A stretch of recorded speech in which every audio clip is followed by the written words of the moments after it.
옛날 이스라엘의 7번째 왕이 누구냐면 아합 왕입니다. 원래 이 아합은 하나님을 믿던 사람인데, 그런데 장가를 잘못 갔어요. 뭘 잘못 가? 시집을 잘못 가? 장가를 잘못 갔어요. 왜?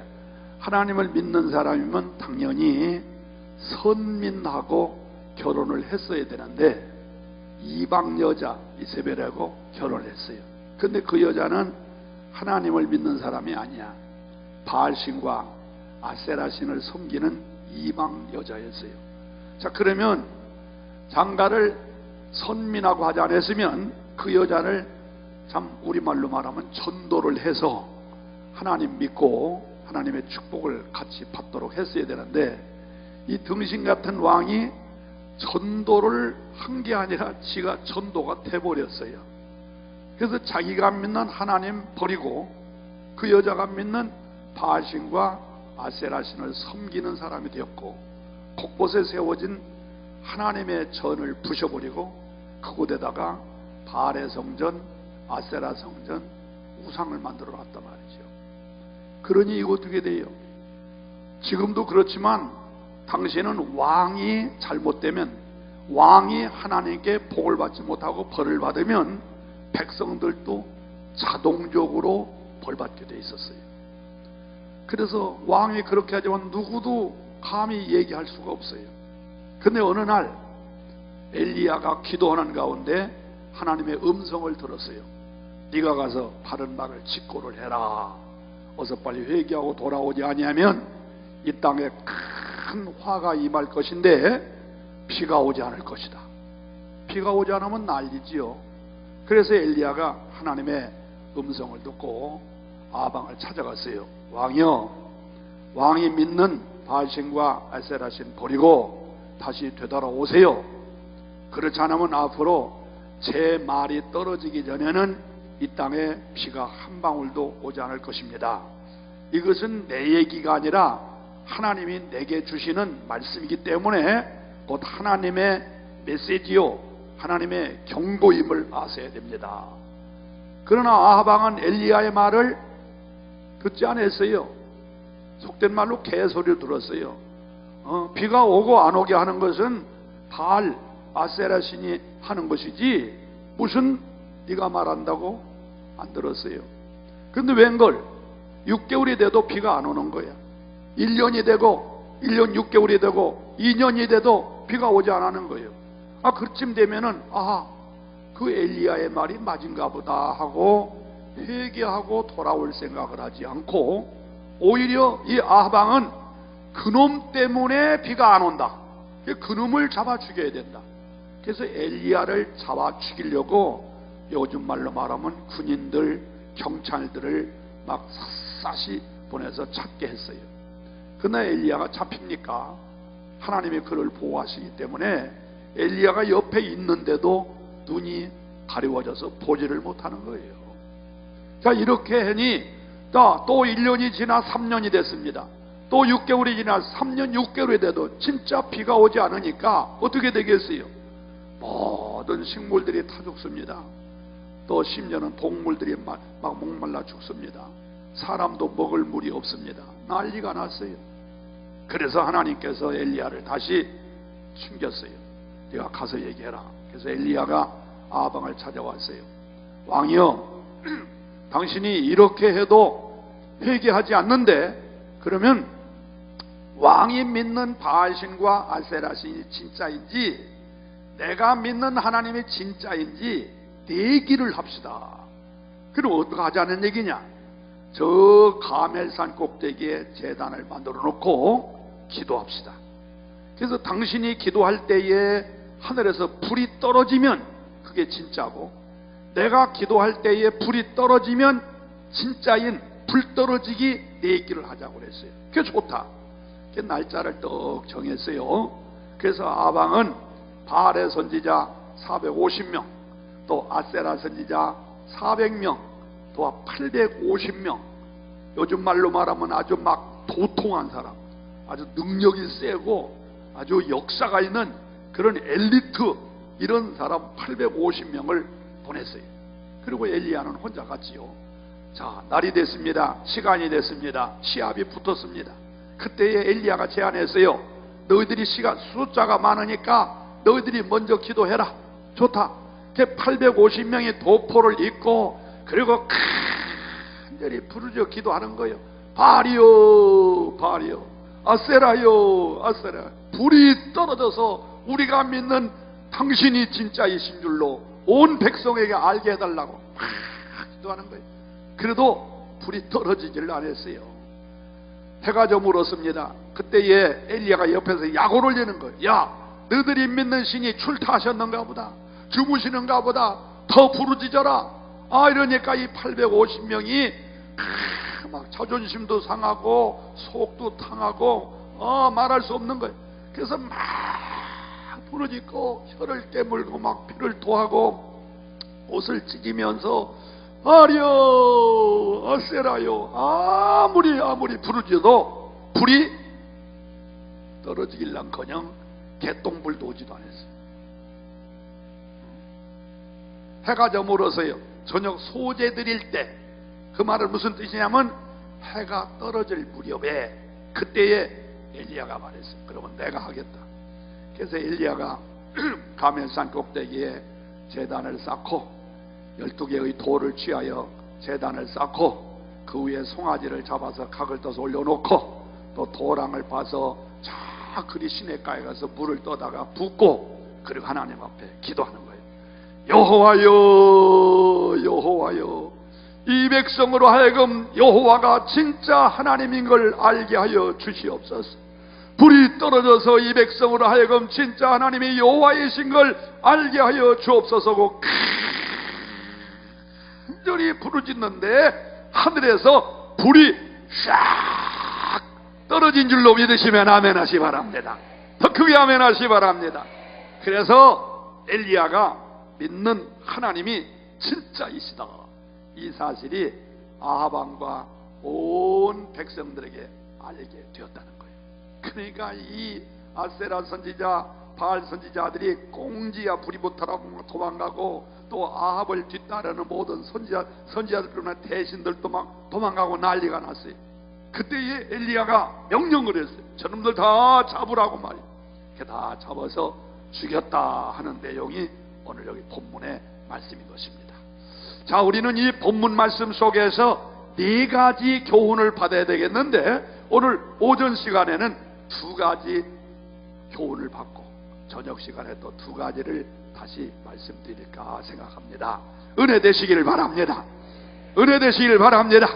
자, 그래서 본문 말씀 그대로 엘리야 제단에 내려진 불 내게도 주시옵소서. 한번 따라서 하세요. 주여, 엘리야 제단에 내려진 불을 내게도 주옵소서. 처음부터 다시 한번 시작. 주여, 엘리야의 제단에 내려진 불을 내게도 주옵소서. 한번 다시 시작. 주여, 엘리야의 제단에 내려진 불을 내게도 주옵소서. 더 크게 손들고 아멘 합시다. 자, 그 불은 무슨 불일까? 첫째는 말씀 그대로 그 불은 하나님의 임재를 상징하는 거예요. 맞습니까? 우리가 성경에 보면요, 불이 있는 곳에 하나님이 역사하셨어요. 가령 예를 들면 모세가 시내산에 올라가는데 가시던 불 속에 불이 붙었어요. 그래서 깜짝 놀래가지고 가서 보니까 음성이 들리는 거예요. 모세야, 모세야, 네가 선 곳은 거룩한 곳이니 네 신을 벗어라, 그렇게 말씀했어요. 그러니까 그 불 있는 곳에 누가 있었어요? 하나님이 계셨던 거예요.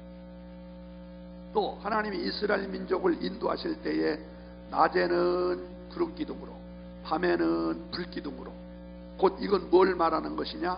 하나님이 이스라엘 민족을 이끌고 가시는 것이다, 그런 얘기예요. 그렇기 때문에 이 불은 하나님의 임재를 상징하는 불이요, 또 이 불은 무슨 불이냐?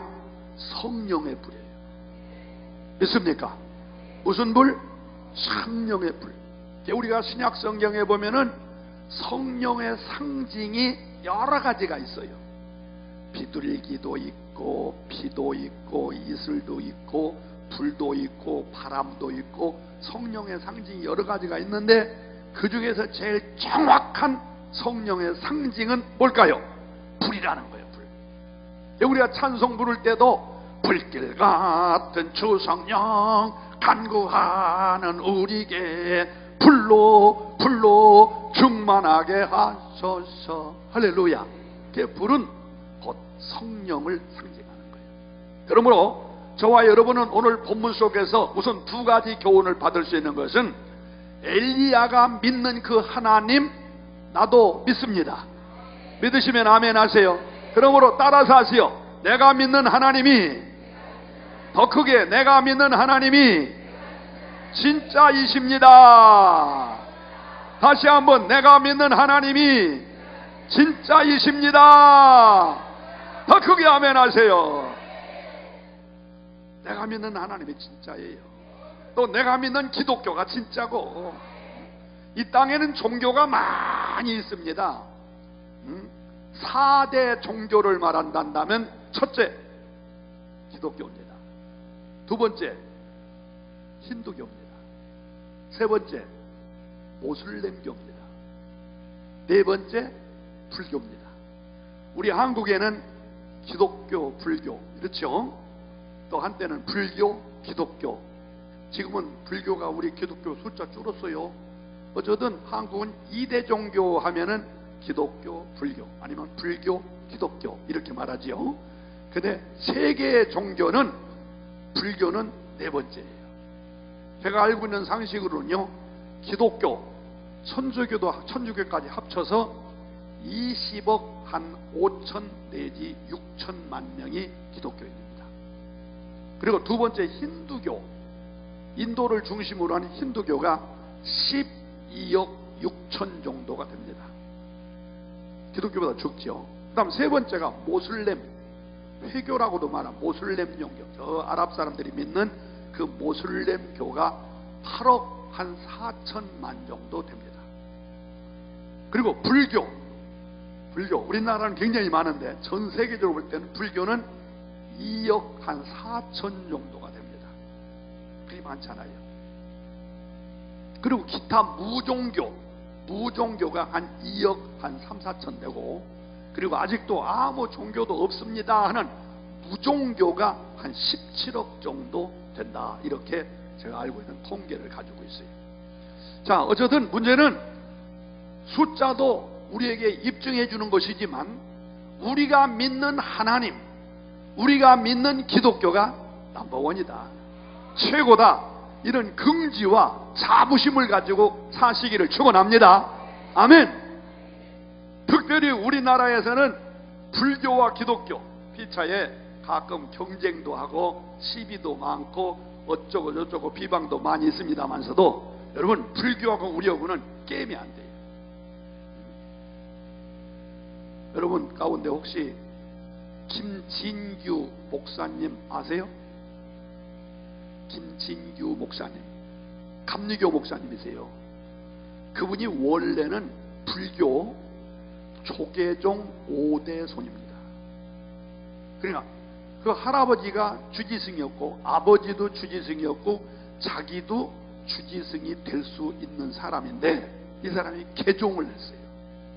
어떻게 개종을 했냐면 어느 날 시주 배낭을 메고 시주를 갔는데 어느 집에 가서 이제 목닥을 툭툭 터뜨리면서 전구업제는 소리 마소리 사바하 사바 못하나 옴 도로도로 지미 사반다 하면서 이렇게 시주를 했어요. 그랬더니 어린 학생 하나가 툭 튀어나오더니 우리 집은 예수 믿어야, 그러고 문을 닫아버리는 거예요.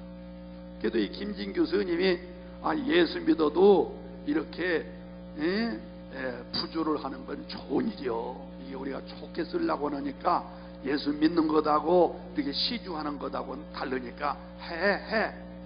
그러니까 그래요? 그러더니 방에 들어가서 뭘 갖다 가서 시주 배낭에다 넣어줬어요. 뭘 하나. 그래서 이렇게 만져보니까 되게 쌀 아니면 보리를 줘야 되는데 뭘 딱딱한 게 하나 넣어줬어요. 그런데 그분한테 들은 얘기인데, 시주 빼낭은 아무 때나 내려놓고 뭐 들은 이거 보는 게 아니래요. 밥 먹을 때라든지 아니면 법전에 들어가서 하는 거지 그렇게 하는 게 아니라는 거예요. 그래서 들치미고 법전에 절당에 가서 열어보니까 이게 웬일이야? 뭘 넣어줬을까? 세상에 기도원 옆에서 나온 시편만 있는 거, 신약성경하고 시편 붙어있는 요걸 성경을 넣어줬어. 이님이 그래. 세상에. 그러니 스님이 얼마나 기분이 나빴겠어요. 그래서 그냥 확 집어냈어 버렸어. 나쁜 놈의 새끼라고 말이야. 안 주면 안 주지. 세상에 나한테 성경을 주다니 말이야. 집어냈어 버렸어. 그러고서 잊어버리고 사는데, 어느 날 날이 구중구중해서 이제 시주를 못 나가는데 누워서 뒹굴뒹굴 하는데 자기가 내버린 성경이 방 구석에 있는 거예요. 그래서 저게 뭘까? 내가 자꾸 다니다 보면 기독교인들하고 자꾸 부딪히고 언쟁이 있는데, 호랑이를 잡으려면 호랑이 구멍에 대한 상식을 알아야 되니까 내가 성경을 읽고 기독교인들하고 싸워야 되겠다, 이렇게 생각해서 이 사람이 성경을 읽기 시작한 거예요. 그냥 읽다 보니까 이게 마음에 감동이 오는 거예요. 그래서 또 읽고 그래서 이분이 매력을 느꼈어요. 그래서 자기도 모르는 사이에 교회를 한번 가봐야 되겠다 해서, 중이 그냥 가면 곤란하니까 가발을 하나 뒤집어 쓰고 감리교회 가서 예배를 드렸다는 거예요. 예배를 드렸더니 목사님의 그 메시지가 얼마나 은혜가 되고 감동이 되고 생동감이 있는지, 그래서 한 번, 두 번 나가다 보니까 매력을 느끼고, 아하, 내가 제대로 알아야 되겠다 해서 이 중이 다 버리고서 신학대학에 들어가서 신학을 마치고 목사가 된 분이 김진규 목사님이십니다. 우리 교회 그분 모시고 부흥회도 했었어요. 이틀 동안 간증 집회를 했어요. 그분이 쓴 책 가운데 기독교와 불교의 차이점 하면서 만든 책도 있어요. 근데 그분의 간증 속에서 네 가지를 그 사람 발견했어요. 네 가지. 불교와 기독교의 차이점 네 가지. 첫째는 신론이 달랐다, 이걸 알았어요. 불교는 사람을 믿는 종교, 맞지요? 불교는 석가모니 사람을 믿는 종교입니다. 그런데 기독교는 하나님을 믿는 종교다. 그러면 누가 세냐 이거야. 하나님이 세지 않느냐. 거기서 매력을 느꼈어요. 두 번째로, 불교는 업보를 받는다. 구원론이 달라. 구원론. 내가 어저께도 말했습니다만, 불교는 자신이 죄를 지었던, 부모 조상의 죄를 지었던 그 죄를 지면 업보를 받는다고 그래요. 업보. 그래서 그 업보가 없어지려면은 고행난행을 하고 참선을 하고 108번뇌를 하고 막 이렇게 해야 그 업보가 없어지는데, 또 우리가 죄를 지면 업보가 또 뒤집어 쓰고 또 뒤집어 쓰고, 그래서 불교는 결국 나무아미답을 관세음보살이 아니라 도루매기가 되는 것이 불교라는 거예요. 만날 해봐도 소용없다는 거예요. 그래서 석가모니가 부처님 상을 보면 요러고 있어요. 이건 두 가지 의미가 있어. 하나는 윤회설을 의미하는 거예요. 돌고 돈다는 윤회설. 근데 이것은 또 하나는 뭐냐? 만날 믿어도 그게 그거다, 그런 얘기예요. 그거 내가 만들어낸 얘기예요. 근데 기독교를 보니까 예수만 믿으면 조상으로부터 물려받은 죄라도, 선조 때부터 지었던 죄라도, 내가 지난날 어떤 죄를 졌든지 간에 예수를 믿으면 믿는 순간 내가 아니라 주님의 공로로 모든 죄가 사함받고 구원받는다, 이게 들리더라는 거예요. 그래서 기독교는 시작과 끝이 분명하더라는 거예요. 불교는 믿어도 도루맥인데, 믿어도 그게 그건데, 기독교는 시작과 끝이 분명하고 구원받음이 분명하더라. 그래서 이 사람이 기독교가 생명의 종교구나, 이걸 깨달았다는 거예요. 또 하나의 놀라운 사건은, 여러분 누가복음 7장에 보면요, 나인성 과부의 외아들이 죽는 사건이 나옵니다. 근데 나는 물론 그분이 그러더라고요. 그 비슷한 사건이 법전에도 있답니다. 과부가 외아들이 죽는 이 사건이 법전에도 있대요. 근데 거기는 어떻게 돼 있느냐 하면은 이제 과부의 외아들이 죽었어요. 그래서 그 행여를 메고 나가는데 석가모니가 지나가셨어요. 그래서 그 어머니가 막 사정을 하는 거예요. 우리 아들 죽었다고, 우리 아들 살려달라고, 우리 아들 둘도 없는 외동 아들인데 죽었다고 살려달라고 사정을 하니까 석가모니가 한참 망설이고 있더니, 그러면 길이 있기는 있으나 쉬운 방법은 아니요, 그러더라는 거예요. 아이고, 있기만 하면 쉬운 방법이 아니라도 내 목숨을 다해서 찾아야지요. 그게 뭔게요? 그러면 저 동네방네를 다니면서 3대가 지나가도록 초상을 치르지 아니한 집이 있으면 그 집에 가서 쌀을 구해다가 밥을 해서 그 아이의 입에 물려주면 그 아이는 다시 살아날 수 있을 겁니다. 이렇게 말했다는 거예요.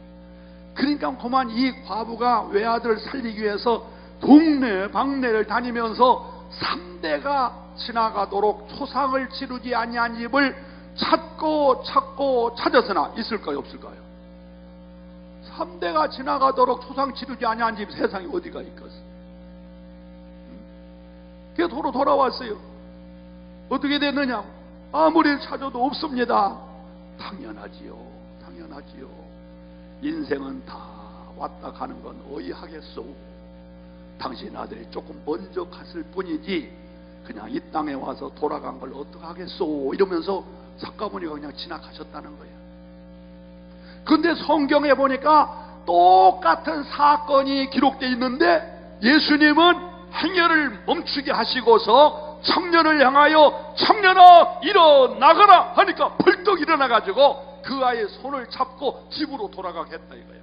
아하, 불교는 생명이 없으나 기독교는 생명이 있는 종교구나. 불교는 생명을 주는 종교가 아니다. 있는 것 좀 써먹다가 가는 종교인데, 근데 기독교는 언제나 생명을 재생산시키는 능력 있는 종교구나, 이걸 깨달았다는 거예요. 그래서 역시 기독교가 제일이구나 라고 깨닫다는 거예요. 그리고 네 번째 또 하나는 사후 문제에 대해서 자기는 고민을 많이 하고 깨달았다는 거예요. 석가모니는 분명히 영생, 극락 분명히 말했습니다. 그러나 석가모니는 이 땅에 무덤을 남겼어요. 중국에도 있고 인도에도 있고 석가모니 무덤이 4개가 있다는 말이 있어요. 그러나 4개는 다 찾아가지는 못했고 인도에 가면 석가모니 묘가 있습니다. 묘가 있다는. 근데 기독교는 묘가 있어요, 없어요? 있어요, 없어요? 없어요. 예수님은 죽었으나 묘는 없어요. 죽은 자리는 있지만 그의 시체는 없어요. 어디 갔어? 부활하셨다는 거지요. 그래서 석가모니는 죽은 것으로 끝났어. 그러기 때문에 내세, 극락, 그 새로운 세계를 말했지만 그 말한 그 자신도 그곳에 갔는지 안 갔는지 증거가 되질 않는 거예요. 근데 예수는 내세, 영생, 천국 얘기를 했는데 그분이 죽었다가 다시 사셔서 부활하셨기 때문에 증거가 분명하다 이거지. 할렐루야. 그래서 김중경 목사는 4가지, 첫째는 신론이 달럽더라, 구원론이 달럽더라, 생명론이 달럽더라, 영생론이 달럽더라. 그래서 자기는 기독교를 믿기로 결심했고, 이 좋은 진리를 무지한 저 중생들, 스님들을 중심으로 해서 보살님이라든지 많은 이 중생들에게 깨우쳐줘야 되겠다 해서 그분이 신학을 마치고 목사가 돼가지고 전국 도처를 다니면서 부흥회를 인도합니다. 할렐루야. 이 사실을 알고 불교에서는 소위 말하는 깡패들 동원해가지고 그분 부흥회 다니는 쫓아가서 해방을 놓고 합니다. 지금 이제 나이가 많아서 아마 부흥회를 다니는지는 모르겠습니다. 여러분, 내가 왜 이런 얘기를 하느냐? 우리가 믿는 기독교, 우리가 믿는 하나님이 최고라는 긍지와 자부심을 가지시기를 축원합니다. 안타까운 것은 오늘 우리 기독교인들 가운데 내가 믿는 하나님, 내가 믿는 예수님, 내가 믿는 성령님, 내가 믿는 기독교가 최고의 종교를 가지고 있으면서도 긍지와 자부심이 없어. 긍지와 자부심이 없어요. 잘못된 거예요. 아무쪼록 이제부터는 여러분들은 내가 최고의 하나님, 가장 정말 능력이 많으신 창조주 하나님을 믿는 하나님의 백성이라는 사실을 기억하시면서 언제나 아주 어깨를 펴고 자신감을 가지고 승리로운 삶을 사시기를 예수 이름으로 복을 빌어 드립니다. 할렐루야. 자, 두 번째로 이 불은 무슨 불이냐? 아까도 말했습니다만 이 불은 하나님의 임재를 상징하는 불이에요. 따라서 해보세요. 하나님의 임재. 다시 한번 하나님의 임재. 그렇기 때문에 이 불을 받았다 하는 것은 뭘 받았다는 거예요? 하나님의 임재를 받았다는 거예요. 내가 성령을 받았다. 뭘 받았다는 거예요? 하나님이 임재하셨다는 거예요.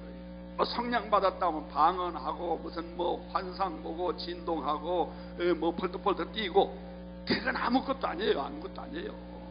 성령 받은 사람에 나타나는 직간접적의 증거가 되는 건 맞은데 그게 중요한 게 아니에요. 가장 중요한 것은 내가 성령을 받았다. 이 말은 하나님이 나와 함께 하신다 하는 그 믿음이에요. 이거 얼마나 좋습니까? 한번 따라서 하세요. 하나님이 함께 하시면 만사가 형통하고 만사가 오케이, 만사가 왔다. 왜? 꼬리가 시원찮아. 다시 한번. 하나님이 함께만 하시면 만사가 형통하고 만사가 오케이고 만사가 왔다다. 처음부터 시작. 하나님이 함께만 하시면 만사가 형통하고 만사가 오케이고 만사가 왔다다. 믿습니까? 저는 하나님이 어떤 분이에요? 내가 믿는 하나님이 어떤 분이에요? 창세기 1장 1절 말씀 그대로 창조주 하나님이에요.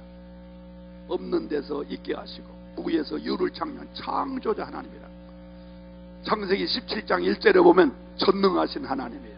불가능을 가능케 하고 안 되는 걸 되게 하시는 전능하신 하나님. 창세기 출애굽기 15장 26절에 보면 하나님은 치료자라 해요. 치료자.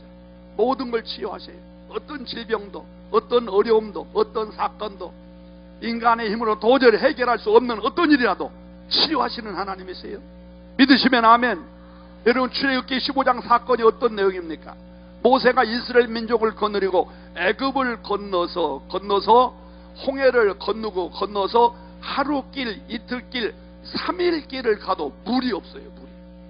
그래서 백성들이 막 모세를 향하고 원망합니다. 왜 우리를 여기까지 데려다가서 물 한 모금 먹지 못하게 이렇게 고생을 시키느냐고. 진짜 모세도 죽을 지경이야. 그 뜨거운 광야에서 3일 길을 가도록 물 한 모금 없으니 얼마나 기가 막히겠어요. 그런데 천만다행에도 마라라고는 곳에 가보니까 큰 웅덩이에 물이 고여있는 거야. 이야, 오아시스에서 막 생수를 만난 것 마냥 너무너무 좋아가지고, 참 사막에서 오아시스를 만난 것 마냥 너무너무 좋아가지고 막 쫓아가서 그 물을 움켜 마셨더니 그 물이 오랫동안 잠겨 있었던지라 썩어서 냄새가 나서 먹을 수가 없는 거예요. 그러니까 백성들이 또 원망이야. 우리에게 물을 달라고 막. 그 모세도 답답한 거예요. 어떤 방법이 없는 거예요. 그 하나님 앞에 부르짖어 기도합니다. 간절히 부르짖어 기도해. 하나님께서 말씀하십니다. 모세야, 그 옆에 있는 나뭇가지를 잘라서 쓴 물에 집어 던져라 했더니 그 쓴 물이 순식간에 달아졌더라. 단물로 바뀌었다 이거야. 그러면서 하시는 말씀이 여호와는 치료하시는 하나님이다. 그 말씀을 하시는 거예요. 그러니까 치료라는 말은 우리 육신의 질병만 치료하시는 것이 아니라 쓴 물을 단물로 치료하는 하나님이시다, 그런 얘기예요. 여러분들의 육신의 질병만 치료하시는 것이 아니라 여러분의 가정에, 여러분의 사업에, 여러분의 자녀에게, 여러분의 가정에게 쓴 사건이 있단다면 우리 하나님이 함께 하시면 단 사건으로 바꿔주시는 전능하신 하나님이다 이거예요. 그런 하나님을 믿으시면 아멘 하세요. 우리는 하나님 안에서는 불가능이 없어요. 하나님 안에서는 부정적인 생각이 있어서는 안 되는 거예요. 하나님이 함께 하시면 역사가 일어나요. 그런 하나님, 살리기도 하시고 죽이기도 하시고 올리기도 하시고 내리기도 하시고 부하게도 하시고 가난하게 하시는 인간의 생사화복을 주장하시는 분이 하나님이시라는 거예요. 그런 하나님을 나의 하나님으로 모시고, 그런 하나님을 나의 아버지로 모시고, 그런 하나님이 나와 함께 하신다는 것이 최고의 자산이요, 최고의 백이요, 최고의 축복인 줄로 믿으시기를 축원합니다. 축원합니다.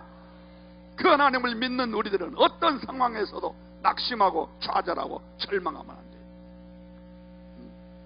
우리가 성령 받아야 된다는 건 그 어떤 것보다도 제일 중요한 것은 하나님의 임재를 받으라는 거예요. 하나님의 임재를 받으라.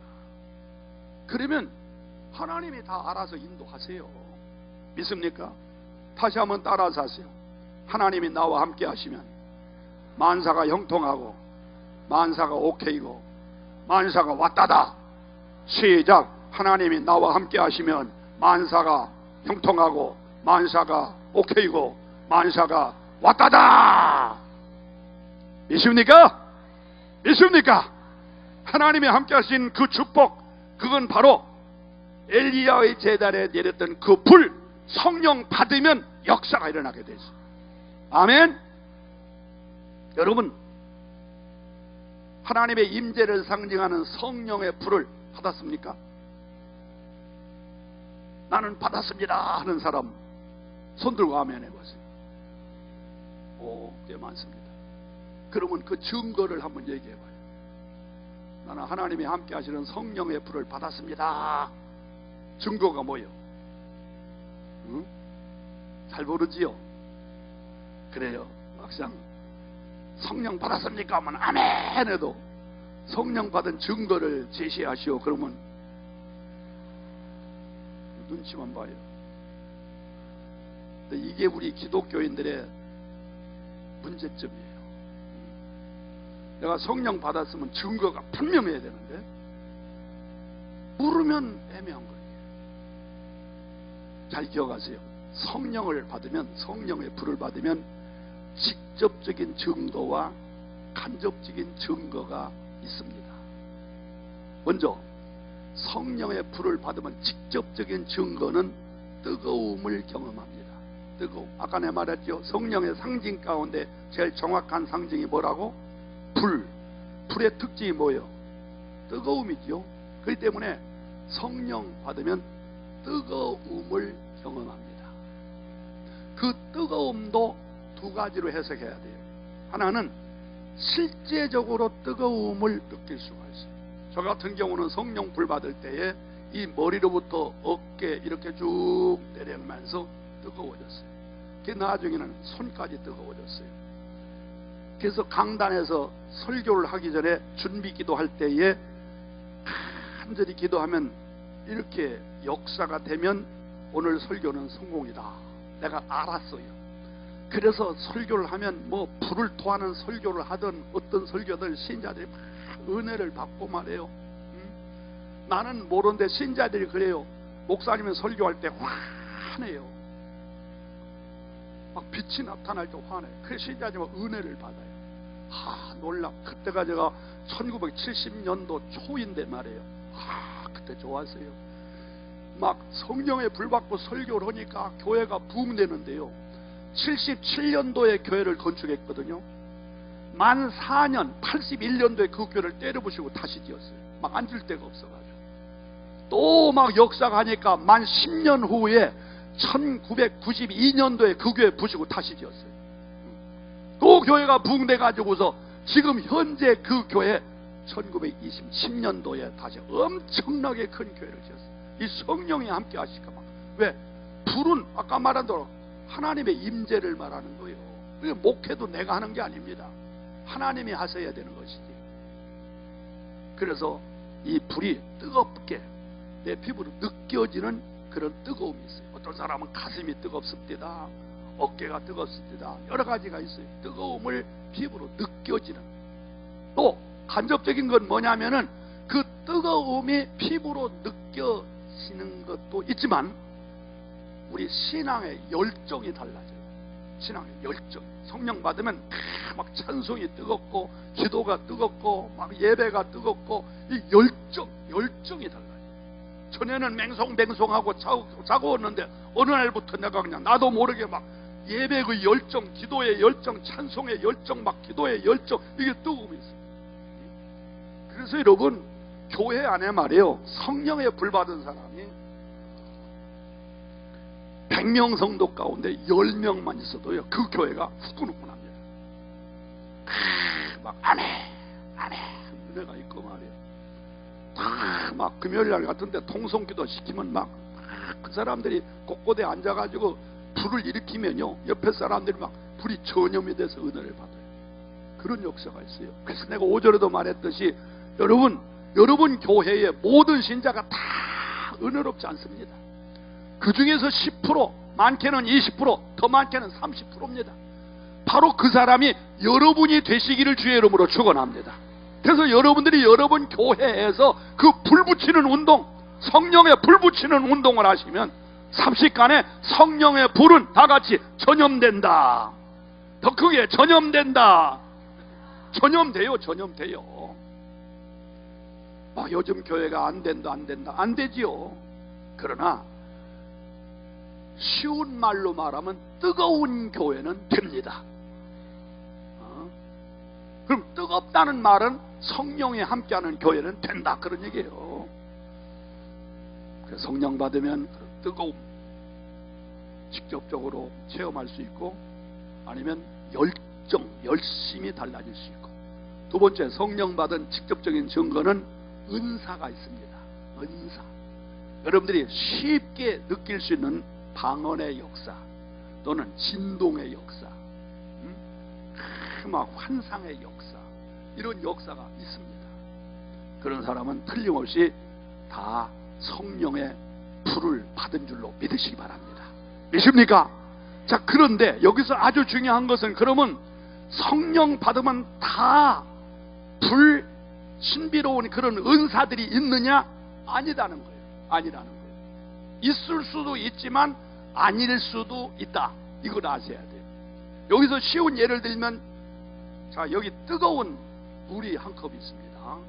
이 물을 여기다 놓고 우리 앞에서부터 쭉 와서 손을 담가보시오. 담갔다 꺼내보시오. 그러면은 다 같을까요? 틀릴까요? 틀려요. 어떤 사람은 뜨거 막 우는 사람도 있고 말이에요. 똑같은 100도 절절 끓는 물인데도 불구하고서 그런 사람이 있는가 하면, 속으로 뜨겁기는 뜨겁다 이라고 말 안 하는 사람도 있어요. 별로 표현 안 하는 사람도 있어요. 똑같은 원리예요. 성령을 받으면 뜨거운 경험, 아니면 열정적인 경험, 신비로운 은사의 경험 하는 사람이 있는가 하면 그렇지 않은 사람도 있다, 그런 얘기예요. 그러면 여기서 중요한 것은, 이 뜨거운 물을 만지면 어떤 사람에게든지 간에 공통적인 게 있어요. 공통적인 거. 그게 뭐냐?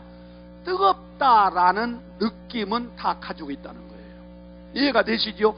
표현은 각각 달랐다 할지라도 뜨겁다는 공통점은 느낀다, 그런 얘기예요. 그러므로 성령 받은 사람은 외적인 그런 증거는 각각 다를 수 있으나 하되, 내적인 증거는 공통점이 있다는 겁니다. 이게 중요한 거예요. 내적인 증거는 공통점이 있다. 그러면 그게 뭐냐 이거예요. 그 내적인 증거. 첫째, 이제 성경으로 돌아갑니다. 첫째는 고린도전서 12장 3절 이하를 보면, 성령으로 하지하고는 아니하고는 예수를 주라 할 자가 없느니라, 그런 말씀이 있어요. 그러니까 이 말은 무슨 뜻이냐면, 성령을 받으면 예수가 나의 구주로 믿어진다, 그런 얘기예요. 아멘이십니까? 이 말을 거꾸로 말하면, 예수가 나의 구주로 믿어진다는 것은 성령이 내게 왔다, 그런 얘기라 이거예요. 이해가 되십니까? 여러분, 예수를 믿는 믿음이 내게에서 자생되는 게 아닙니다. 성령님이 내 마음에 도움을 주셔야, 성령님이 내 영에 감동을 주셔야 믿어지는 것이지, 그게 내가 믿는다 해서 믿어지는 게 아니다 이거예요. 그래서 고린도서는 말하기를, 예수를 주라 시인하는 사람은 성령으로 하지 아니하고는 안 된다, 그런 얘기예요. 아멘. 자, 그러면 물어봅시다. 여러분은 예수님이 나의 구주로 믿어진다. 한번 다시, 예수님이 나의 구주로 믿어진다. 그러면 여러분의 마음에, 여러분의 영에 성령이 오셨다, 안 오셨다? 오셨다는 거예요. 그걸 믿어야 돼, 그걸. 그 믿음을 가지고 기소하다 보면 어떤 때는 뜨거운 역사도 체험할 수도 있고, 방언도 하고 진동도 할 수 있고, 여러 가지 그런 은사, 신비로운 역사들이 경험될 날이 온다는 거예요. 아멘. 이게 자칫하면은 꼭 그런 역사만 있어야만 성령 받는 거라 하니까, 이게 언제까지 나는 이러는지 좌절에 빠지고 막 믿음이 성장되지 않고 의심에 자꾸 빠지고, 그게 아니라는 거예요.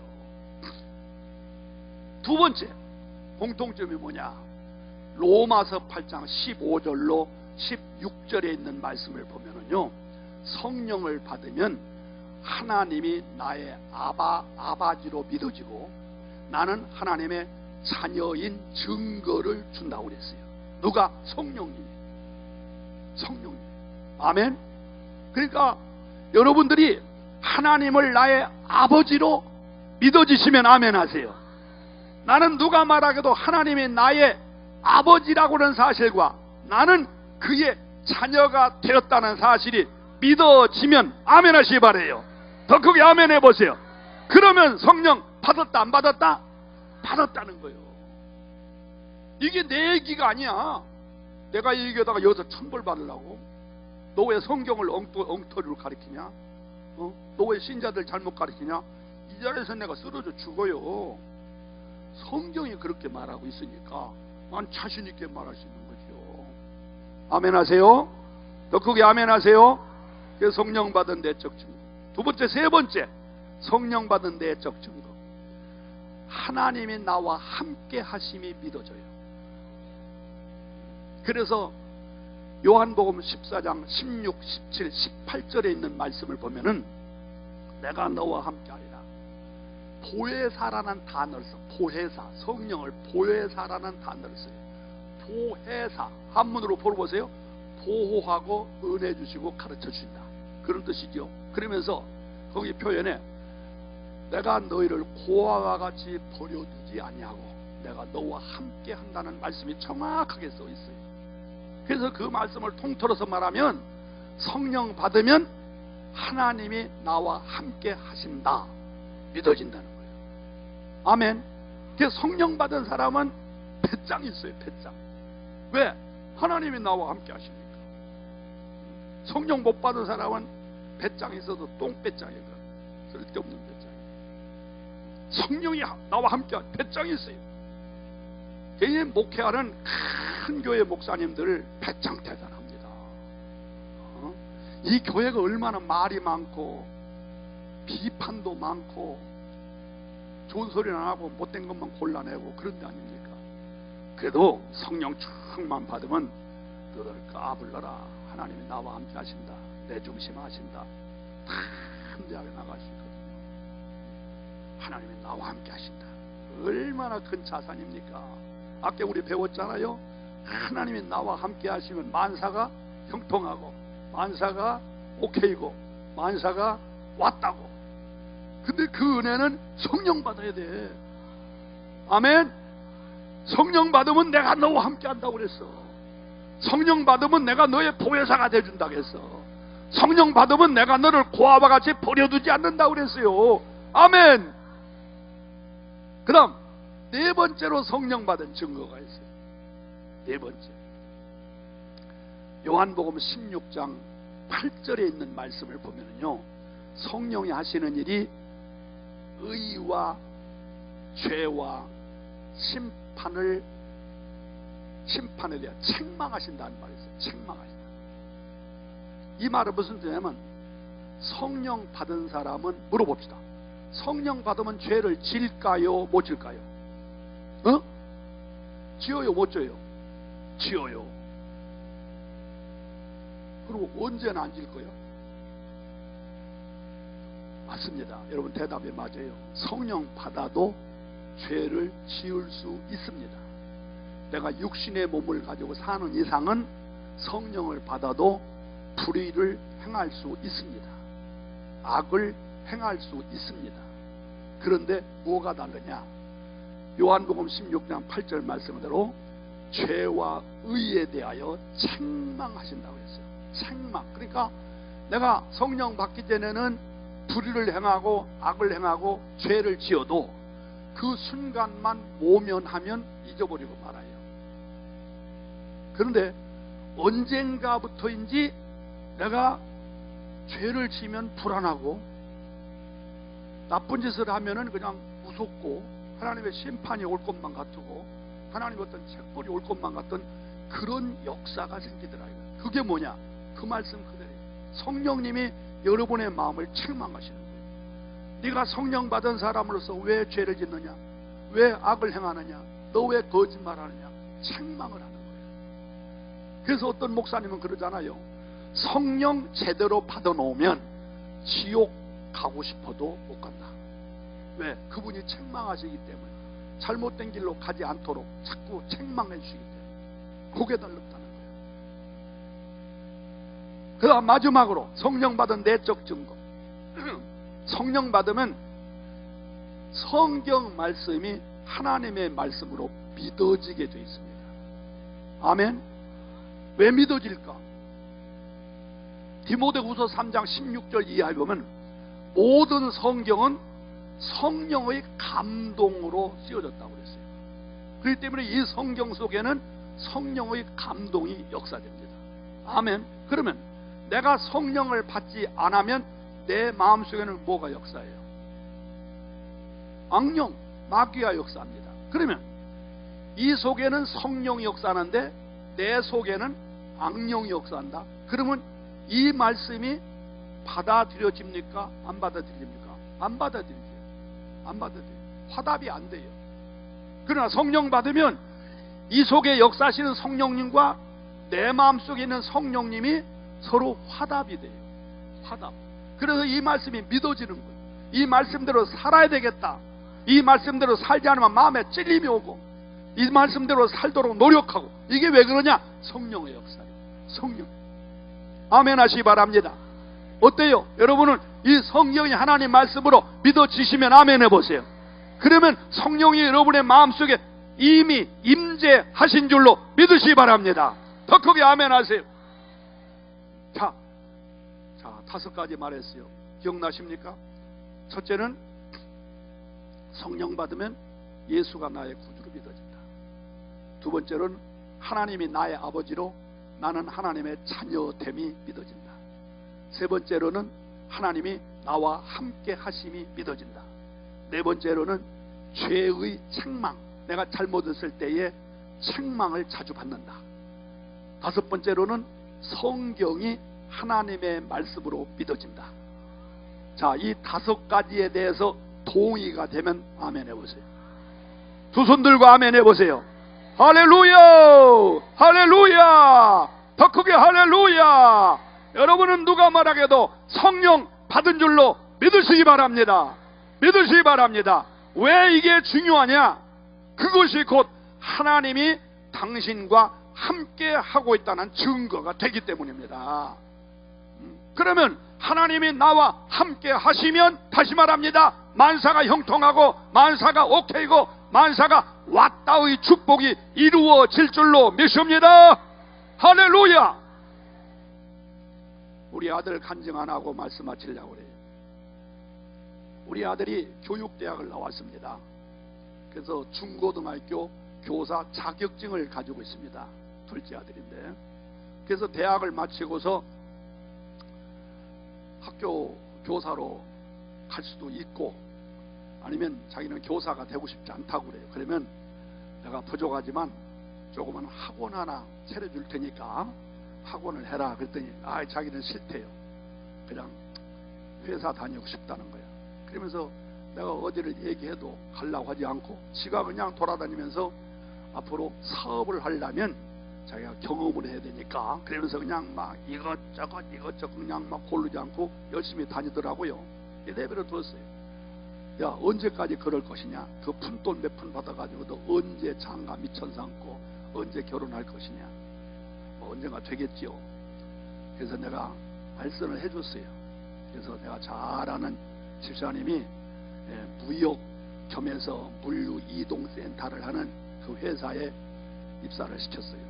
거기서 열심히 일을 하면서 월급을 따박따박 받아오길래 그 돈은 한 푼도 쓰지 않고 장가 미천을 삼아줘야 되겠다 해서 꼬박꼬박 저축을 했더니 한 3천, 한 4,500만 원 됐어요. 근데 그 회사 사장님이 좀 회사를 키워야 되겠다, 미국에도 지사를 만들고 등등등 여러 가지 하면서 그 좀 소위 중진들, 좀 과장급 이상 된 사람들은 회사 좀 투자 좀 했으면 좋겠다 이런다는 거야. 그래서 나한테 얘기를 하길래 참 곤란한 거예요. 내가 투자할 수도 없고 또 지 돈 그냥 몇 년 동안 꼬박꼬박 쌓아놓은 거 할 수도 없고, 그래서 어떻게 했으면 좋겠냐 그랬더니 회사 그만두겠대. 그 얼마나 요청하니 그러냐 그랬더니 최소한도 3천만 원 이상을 투자해달라고 한다는 거야. 그 고민 끝에 그러면 도와줄게 그러고서 할 수 없이 결혼 미천 삼은 거 다 끄집어서 투자해줬어요. 그랬더니 웬걸 얼마 있다 보니까 그만 이 사장님이 엉뚱한 짓을 했어요. 결론부터 말하면 직원들 돈 떼먹고 미국으로 날아가 버렸어요. 얼마나 낙심이 되는지 말이에요. 그래서 우리 아들한테 나는 공격을 받는 거예요. 내가 그만둔다고 했더니 말이에요, 왜 그거 하라고 했느냐고, 내가 투자하지 말라고 하니까 왜 했느냐고. 그러게 뭐 나도 할 말이 없지요. 그래서 내가 하기 좋은 말로 야 하나님이 다 알아서 하실 거야, 이게 제일 좋은 대답이거든. 하나님이 다 알아서 하실 거야. 나는 생각할 때 내가 부족하지만 네가 너 어렸을 때부터 교회 다녔지만 너 성령 못 받아서 그래. 분명히 성령 받으면 하나님이 함께 하신다고 했는데 뭐 하나님이 함께 하지 않은 건 네가 성령 못 받아서 그래.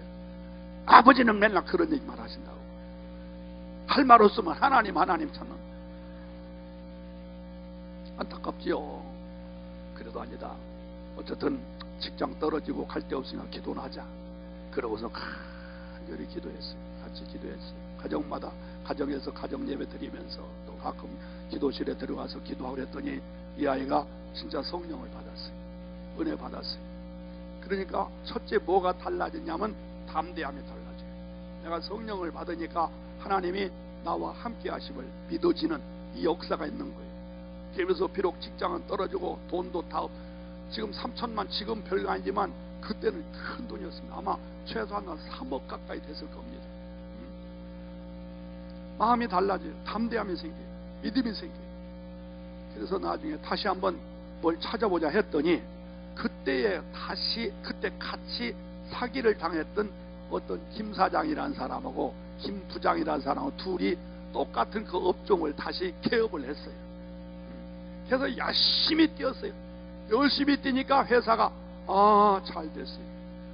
그런데 이건 불행 중 다행이라고 해야 될는지 아니면 좀 이게 좀 그렇습니다만 그 김 부장이 사장이 되고 우리 아들이 김 전무가 되고 이 전무가 되고 이랬는데 그 김 사장이 위암으로 세상을 떠났어요. 그래서 할 수 없이 그 사업을 우리 아들이 이어받게 됐어요. 그래서 지금은 이주원 사장이 되었어요. 하나님이 함께 하시는 놀라운 역사를 내가 말하는 겁니다. 그 힘든 과정 속에서 성령 받고 성령 안에서 했더니 지금은 사업이 잘 돼가지고 지금 조선호텔 옆에 회사가 있어요. 한 30여 명 직원을 거느리고 중국에 사무실이 3개 있고 베트남에 2이 있고 미얀마에 하나 있고 미국에 하나 있고 또 싱가포르에 또 하나 있고 전 세계를 누비면서 지금 사업을 하는데 큰 기업은 아니에요. 1년에 한 120억에서 130억 정도의 매출을 내는 사업을 하고 있어요. 지금 우리 교회 집사로서 매달 별건 아니지만 200만 원 이상 11조를 꼬박꼬박 바치고 선교도 그냥 100여만 원 바치고 또 교회 뭘 했으면 좋겠다면 그냥 아낌없이 지가 그냥 차도 사들고 또 뭐 누구 좀 도와줬으면 좋겠다면 또 이렇게 협력하는 하나님께서 함께 하시니까 하나님이 함께 하시니까 그 성령 받고 하나님이 함께 하시니까 하나님이 축복해 주시더라. 이 성령 여러분들이 충만히 받으시기를 주의 이름으로 축복합니다. 그러면 어떻게 하면 이 불을 받을까? 어떻게 하면? 자, 우리 본문으로 돌아갑시다.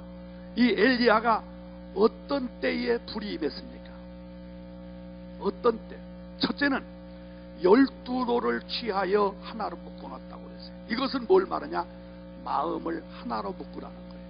그러니까 우리가 성령의 불을 받는 기도는 마음을 하나로 묶는, 정말 그 뭐라고 할까, 일사각오의 자세, 이 자세를 가지고 기도해요. 정신일도 만나라 하나로 묶는. 지난날 여러분들이 세상살이에서 피곤하고 지치고 마음이 그냥 찢어지고 열등감이 생기고 우울증이 생기고 그 마음 다 버리고 그냥 12돌을 묶어버리듯이 마음을 하나로 다 묶어서 성령 불 주시옵소서 기도하세요. 하나님은 역사하십니다. 오순절 마가의 다락방에 보인 120문도도 성령 받을 때 어떻게 기도했습니까? 사도행전 1장 14절에 보면 오로지 기도에 힘쓰니라. 옛날 성경에는 전혀 기도에 힘쓰니라. 전혀, 오로지 똑같은 얘기예요. 그냥 마음을 하나로 딱 묶어서 말이에요. 사도행전 4장 31절에 있는 말씀을 보면 빌기를 다함에 모인 곳이 진동했다. 그리고 성령에 충만했다. 빌기를 다했단 말이 무슨 뜻이에요? 전 먹던 힘까지 총동원해서 그냥 온 힘을 다하여 간절히 기도했다는 거예요. 그때 성령이네요. 여기 서 있는 이 사람도 1971년도에 성령 충만 받았는데 그때에 그런 기도를 하다가 성령의 충만을 받았어요. 성령 받으니까 역사가 달라져요. 나는 사업자는 아니에요. 나는 목회 사업을 하는 사람이에요. 여기 목사님들 계십니까? 목회 사업도 성령 받아야 그 사업 성공합니다. 다른 거 없어요. 저도 공부할 만큼 했어요. 또 훌륭한 설교자들 설교도 많이 들어보고 어떻게 하면 교회가 부흥되는가 세미나도 많이 참석해보고 그건 작은 수단과 방법일 뿐이에요. 오직 성령이 나와 함께 하시고 성령 불 받고 하니까 그 어떤 방법보다도 가장 놀라운 역사가 일어나는 걸 제가 경험해 봤어요. 여러분들은 목회자가 아닙니다. 사업하시는 분입니다. 사업도 성령 받고 하셔야 그 성령님이 여러분에게 함께 하실 줄로 믿으시기 바랍니다. 성령 받은 사람을 가리켜서 소위 말하면 영통이라고 그래요. 영통. 영통을 하면 인통이 생겨요. 사람을 다스리는 힘이 생깁니다. 또 영통을 하면 물통도 생겨요. 물질도 끌어오게 돼 있어요. 내가 물질을 끌려다니면, 내가 물질에 끌려다니면 수전노가 되는 거예요. 물질의 노예가 되는 거예요. 물질이 나를 따라와야 되는 거예요. 내가 아까 우리 아들 얘기하지 않습니까? 소용없더라고. 결국 다 떼고 말더라고. 성령 받고 하나님이 함께 하시니까 놀라운 일들이 생겨요. 사장이 죽어서 미안한 건 맞아요. 내가 그래서 이런 얘기 하고 싶지 않다고 그랬어요. 미안하지만 그래도 어차피 사장 자리가 그거를 놓았다는 거예요. 성령 받은 사람에게 하나님이 함께 하시더라고. 그 역사가 일어나고 말. 요즘과 같이 힘들고 어려운 때라도 그래도 하나님이 도우시니까 얼마나 잘 되는지 모르겠어요. 사랑하는 성도 여러분, 그런 은혜 받으시기를 바랍니다. 성령 받은 사람에게 영권이 있다고 그래요. 영권. 영권이 있으면 똑같은 얘기예요. 인권, 사람을 다스리는 권세가 있는 거예요. 영권이 있으면 물통, 물권도 있어. 물질을 다스리는 권세가 따라오게 되어 있어요. 그렇기 때문에 단순히 성령 받는다, 이건 방언하고 진동하고 뭐 한다, 이게 아니에요. 하나님이 나와 함께 하시는 힘을 받았다는 거예요. 하나님이 나와 함께 하시면 만사가 형통하고 만사가 오케이고 만사가 왔다의 역사가 일어난다는 거예요. 여러분들에게 이런 은혜가 있기를 주의 이름으로 축원합니다. 두 번째 보세요.